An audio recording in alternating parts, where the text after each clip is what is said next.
Bien, ya estamos de regreso en Primer Plano y en este caso también en el estudio Daniel Blanco, precandidato a senador por Política Obrera. Buenas tardes, Daniel, bienvenido.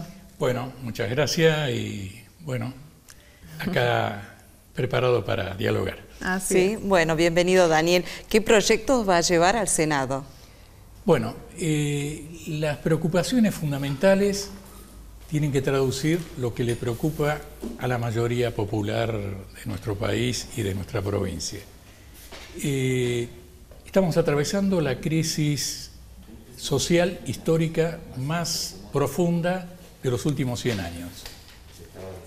Los datos, para hacerlo resumido, tienen 50% de la población debajo de los índices de pobreza, tenés un 60% de los niños en condiciones de pobreza, jubilados que ganan en un 80% de la masa de jubilados, jubilaciones por debajo de la canasta de indigencia. Esto resume una catástrofe social, bajo un gobierno que históricamente se presentó como representante de la justicia social. ¿Cuáles son las medidas? Bueno, hay que elevar el salario mínimo a que cubra el costo de la canasta familiar, que hoy está en 120.000 pesos. Se tiene que crear trabajo. Para crear trabajo, el Estado tiene que invertir en prioridades sociales elementales. Hay 5 millones de familias que carecen de techo. Estamos en una época de pandemia, es casi un problema de vida o muerte tener la vivienda propia, porque cualquier viraje de la pandemia hay que restricciones, hay que quedarse en la casa. Un plan de obras públicas de viviendas populares absorbería gran parte de la masa de obra desocupada. Hay que crear hospitales, no se ha construido ningún hospital. En mayo del año pasado vino Yené García y anunció el hospital de Alderete. Todavía no sabemos cuál es el baldío donde lo van a construir. Hay que construir escuelas, hay que construir las cosas que necesarias y imprescindibles socialmente para el pueblo. El otro problema fundamental es terminar con la desigualdad del hombre con la mujer. Esto está consagrado. Las leyes y la Constitución habla de que son todos iguales ante la ley, pero en la realidad de los hechos no es así.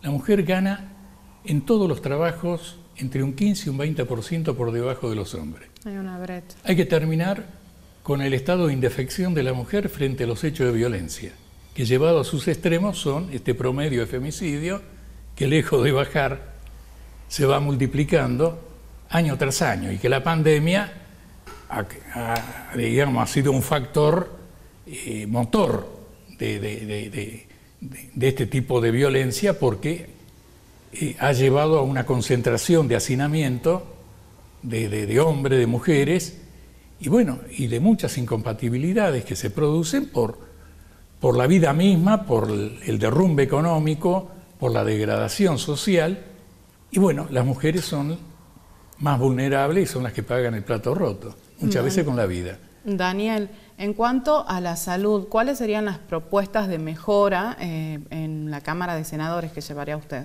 Mira, lo primero que hay que hacer es elevar los salarios de los trabajadores de la salud, de todo el personal. Son la primera línea, están expuestos.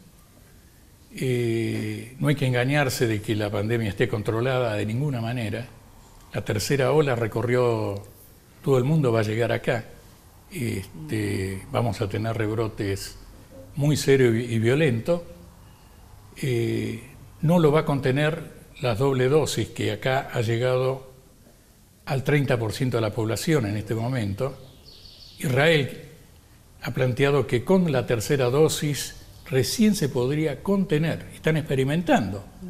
Es algo que se está comprobando en la práctica misma. Fauci, uno de los eminentes infectólogos de Estados Unidos, ha dicho que la tercera dosis es inevitable y no hay inmunidad de rebaño. Ha proclamado eso por la característica de esta mutación. Entonces, necesitamos una vacunación donde, por derecho soberano, tenemos que fabricarla y tenemos que proclamar a nivel internacional de que se termine con el derecho de patente. La vacuna es un bien social, es un bien humanitario. No puede ser que un laboratorio, por el derecho de patente, y otro que no lo pueda pagar, quede sin inmunidad. Necesitamos mayor personal.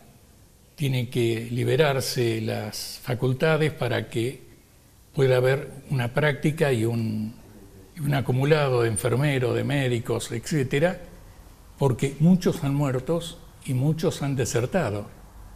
El 30% ya está demostrado, promedio mundial, están afectados por el tremendo estrés del sobretrabajo y el estrés de un sobretrabajo frente a un riesgo de contagiarse y morir. Entonces, bueno, pensamos que hay que mejorar todas las condiciones laborales, salariales de los trabajadores de la salud. Y el hecho de que haya tantos conflictos de trabajadores de la salud en una época de pandemia muestra la crisis de la gestión del gobierno frente a la pandemia. Bueno, Daniel, y con respecto a los proyectos para mejorar la educación, ¿cómo trabajaría usted? Bueno, primera cuestión, y volviendo a la pandemia, porque es el problema que hoy domina planetariamente a toda la humanidad, somos partidarios de que con pandemia no puede haber educación presencial. En todos los países donde ha habido educación presencial, ha sido un factor multiplicador de contagios y de muertes, de familias y de docentes. Nosotros tenemos en este momento nuestra primera candidata a diputada, Raquel Gracino, que tiene la doble dosis y se ha contagiado en su escuela, en la zona de Lola Mora, y bueno, está internada hasta el día de hoy, supongo, porque ha tenido mejoría, pero le han tenido que internar. Entonces, somos partidarios primero de la no presencialidad y, en emergencia, la virtualidad a cargo del Estado, que tiene que equipar, tiene que hacerse cargo de los costos, tiene que establecer el respeto al estatuto del docente adaptado a la virtualidad. Eso es una primera cuestión. El segundo problema es el salarial. No puede ser que los salarios de los trabajadores estén por debajo de lo que aumenta el costo de vida. Tiene que, al contrario, el mejoramiento de las condiciones de vida tiene que ser que la carrera del salario supera al de la inflación. Y si el Estado dice que no tiene dinero, están imprimiendo dinero a lo loco, que impriman dinero para el pueblo, y no para los bancos, como se están haciendo con el sistema de las LELIQ, que es un negociado para los bancos que no le dan crédito a la gente y negocia en esta relación de bonos a 40% de interés con el Estado. Muchas gracias, Daniel. Gracias por venir. No, gracias a ustedes. Gracias. Muy amable. De esta forma dialogamos también con Daniel Blanco, precandidato a senador por Política Obrera. Hacemos una nueva pausa y enseguida continuamos.